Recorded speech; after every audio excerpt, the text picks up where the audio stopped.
Ever since starting my career over a decade ago, I've been getting feedback at work that I need to be more proactive. What is the best way to demonstrate this? I seem to struggle at anticipating what I need to do.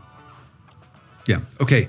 So I'm going to latch on to the last phrase that you said there and then go into the first part. Okay. I seem to struggle with. Okay. So it's an important distinction and a reminder about authoring. To author is to be vulnerable. So I don't think it's a struggle about what to do as much as it is a struggle about putting myself out there and taking a calculated risk. Because it's not certain, and I don't know perfectly certainly that this is the way to go because my leader didn't tell me. So I'm spinning, right?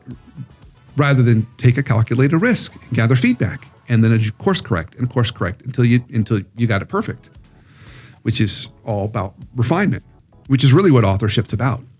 So go back to what we said before.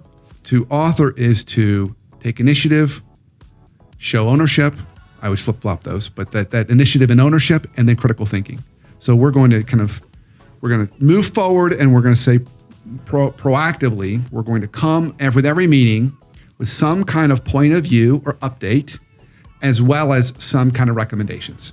That's really what authorship's about. And if you're coming to those meetings with here's what's been going on, and here's what I recommend and some options of going forward, and give your leader options to choose from, that menu, then you're doing a great job of authoring. And they're going to react to that. And then that's then going to allow you to refine the next time. And it's only going to make you better in that proactive move forward. So it's just recognizing it's uncomfortable and then taking that little risk and then putting something else out there that they can react to. That's what I would recommend. Okay, so that's what that looks like. Coming each time prepared with a recommendation. Right. And so we'll go back to something I said before. You're going to hear me say this a bunch on this episode, folks. So it's going to sound like a broken record, but I want it to stick. We always author up, we edit down. We author up, we edit down. That flow should always be up and down. Author up, edit down. You're going to a meeting with your leaders, you should always have something authored. Always bring them something for them to react to. And they're going to really appreciate that. It's going to be better use of their time. What I find is with the leaders I work with, when those meetings are happening, their meetings with their direct reports are 30 minutes, 20 minutes, because the direct report's well prepared. They have something to react to. When it's a wandery meeting and the direct report doesn't show up with anything and they've got open hands and they say, what do you want me to do? It takes an hour or more. So it makes the time just better used. So we always need to be authoring up and editing down. That's the key. That's really what proactiveness is always bringing something to those meetings. So when this person is saying they struggle at anticipating what they need to do, they're struggling with having the right answer. Yes. Yeah. And so then what they're going to do is they're going to come into the meeting and say, I didn't really know what to do. Can you just tell me exactly what you want? And then pretty soon that manager's now authoring. And then that takes a lot more work on that manager. And then that direct report is sitting back in more of a passive position. And it feels safer because then if things don't work out, the direct report can say, well, it's not my fault. I just did what she told me to do. It feels safer, but that's also not the path to getting promoted. It's not the path of a high potential or high performer. High potentials and high performers, they take ownership and they show initiative and they display critical thinking. And that's how then people see them and go, wow, my gosh, look at them. Let's give them more opportunities, more problems to solve. So it feels safer, but the irony is it's really not growing you. It's kind of like going to the gym. You know what weights you can easily lift and it can be comfortable. But that's really not the purpose of going to the gym or exercising, not when you're trying to get faster or stronger or build more endurance. You're trying to stretch yourself. And you don't stretch yourself by waiting for the perfect answer. Or doing the same thing over and over. Or doing the same thing over and over again. So it's creating that, it's allowing yourself to get comfortable with that healthy discomfort. So it sounds like you think maybe a lot of employees or team members are just waiting to be told what to do. So what's the difference in knowing what the goal is and kind of running with it, but also, then what's the authoring or what's the editing down part